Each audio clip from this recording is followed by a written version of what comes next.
अस्सलाम वालेकुम dear students, मैं एहसन हमीद आज अपने लेक्चर नंबर 3 के साथ यहाँ पर आपके सामने हाजिर हूँ। आज का हमारा जो टॉपिक है दैट इज़ एटम एंड सब एटॉमिक पार्टिकल्स।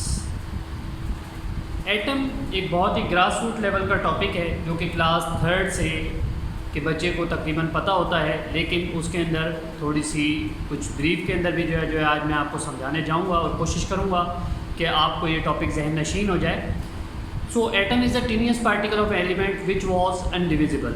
एटम जो है वो एलिमेंट का एक ऐसा पार्टिकल है कि जो कि मज़ीद तकसीम नहीं हो सकता था। आज से अगर चंद सालों पहले हम जाएं तो ये जो मॉडर्न एटॉमिक थ्योरी जब नहीं आई थी तो उससे पहले एटम जो है वो एलिमेंट का छोटे से छोटा ज़र्रा होता था जिससे हम मज़ीद जो है तोड़ नहीं सकते थे, तकसीम नहीं कर सकते थे। लेकिन अब according to the modern atomic theory atom is further divided into subatomic particles which are electrons, protons and neutrons.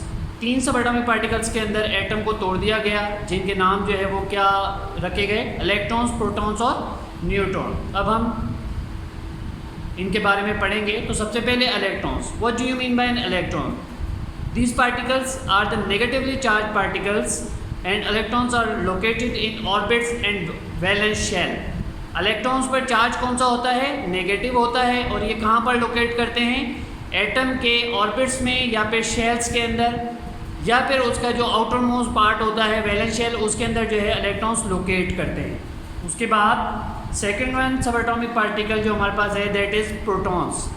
These particles are the positively charged particles and these are located in nucleus of an atom.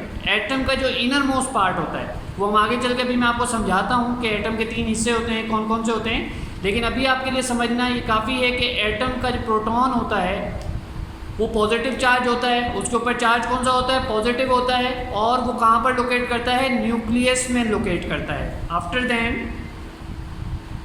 Neutrons. तो अभी screen पर आपको दिख रहा होगा कि neutrons have no charge. Neutron के ऊपर जो है कोई चार्ज नहीं होता, उसके पास कोई चार्ज नहीं होता। It is a neutral particle and these particles are located in the nucleus of an atom.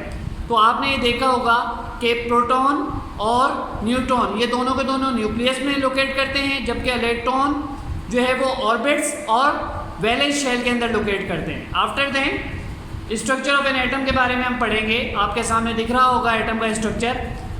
तो एटम के जो है वो 3 मेजर पार्ट्स होते हैं। सबसे जो इनर मोस्ट पार्ट होता है that is known as nucleus, जिसके अंदर प्रोटॉन और न्यूट्रॉन लोकेट करते हैं, जो आपको स्क्रीन पर दिख रहा होगा।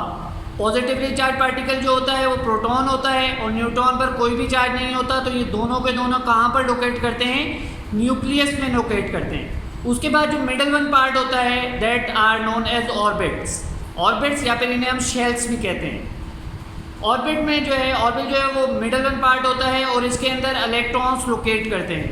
And the outermost part of an atom is known as valence shell. Outermost part of an atom is known as valence shell. Valence shell जो है वो एटम का सबसे बाहर वाली लेयर होती है और उसके अंदर भी इलेक्ट्रॉन्स लोकेट करते हैं। तो ये एक छोटा सा एक आपको जो है वो लेक्चर था क्लास 3 to 8 के बच्चों को के लिए।